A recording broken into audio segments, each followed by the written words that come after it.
Hello everyone. In today's topic, we are going to discuss about the various types of environmental interactions, which is a part of subject system engineering. So previously we have discussed about interactions and interfaces and then environmental interactions. Now we are going to discuss about various types of environmental interactions. So the outline of the today's presentation will be the types of environmental interactions. To understand the nature of the interactions of a system with its surroundings, it is convenient to distinguish between primary and secondary interactions. So basically, the interactions are subdivided into two parts, the primary interactions and the secondary interactions. So what is the primary interaction and secondary interaction? The former involves basically the primary interaction.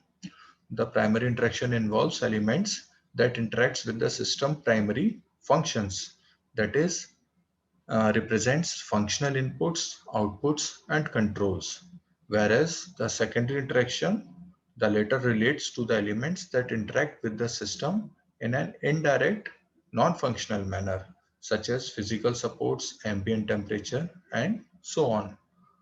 Thus, the functional interactions of a system with its environment include its inputs and outputs and human control interfaces. Another type of interaction, that is the operational maintenance, may be considered to a quasi-functional interface. Threats to the system are those entities that deny or disrupt the system abilities to perform its activities. The physical environment includes support systems, system housing, and shipping and handling and storage. Each of these is briefly described below. So let's discuss it one by one. The inputs and outputs. The primary purpose of most systems is to operate on external stimuli or materials in such a manner as to process these inputs in a useful way. So the main function of any system is to process the input into a desired output. For a passenger aircraft, let's take an example of an passenger aircraft. The materials are the passengers, their luggage and fuel, and the aircraft function. So for a passenger aircraft, the materials, what are the materials? The passengers are the material, their luggage is the material, and the fuel. And the aircraft function, the function of the aircraft is to transport the passenger as well as their belongings to some distant destination rapidly, safely, and comfortably. Now the figure illustrates, which is going to show in the next slide, the figure illustrates some of the large varieties of interactions that a complex system has with its operating environment for the case of a passenger aircraft. So in case of a passenger aircraft, what will be the interactions is shown in the figure. So this is the figure, and the various interactions of a passenger aircraft, which is a complex system, is shown. So first interaction is with flight environment. Flight environment. So this is the aircraft. It interacts with rain, the winds, and the turbulence, as well as the signals coming from flight commands and beacon interrogation. This is the flight environment. Suppose take example of landing environment. So the interactions will be the shocks and vibration which it feels during the landing, as well as signals from the beacon.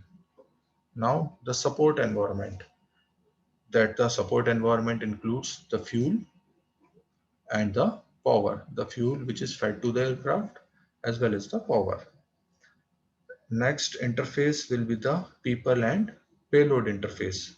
So these are the people and their luggage. They interact with the system of the aircraft. Then the maintenance environment, the maintenance system included in the aircraft. System operators, as you know, virtually all systems, including automated systems, do not operate autonomously but are controlled to some degree by human operators in performing their function. Any function of any degree of any automated system, they do not operate it autonomously, but it needs to be controlled by some human operators. The quantity of human operators will be less in automation, in automatic system, but there should be some human operators. For the purpose of defining the system engineer's task, the operator is part of the system environment. The interface between operator and the system, human machine interface, is one of the most critical of all because of the intimate relationship between the control exercised by the operator and the performance of the system. It is one of the most complex to define and test. Operational maintenance. The requirements for system readiness and operational reliability relate directly to the manner in which it is to be maintained during its operating life. This requires that the system to be designed to provide access for monitoring, testing, and repair requirements that are frequently not obvious at the outset, but nevertheless must be addressed early in the development process. Thus, it is necessary to recognize and explicitly provide for the maintenance environment. Then the threats. This class of external entities can be man-made or natural. Clearly, weather could be considered a threat to a system exposed to the elements. For example, when engineering naval systems, the saltwater environment becomes a corrosive element that must be taken into consideration. That is a threat. Threat can also be man-made. For example, a major threat to the automatic teller machine, ATM, would be the thief whose goal might to access the stored cash. System threats need to be identified early to the design countermeasures into the system. Then the support systems. Support systems are that part of infrastructure on which the system depends for carrying out its mission. As illustrated in figure, the airport, the air traffic control system, and their associated facilities constitute the infrastructure in which an individual aircraft operates, but which is also available to the other aircraft. These are parts of the SOS system of systems, represented by the air transportation system, but for an airplane, they represent standard available resource.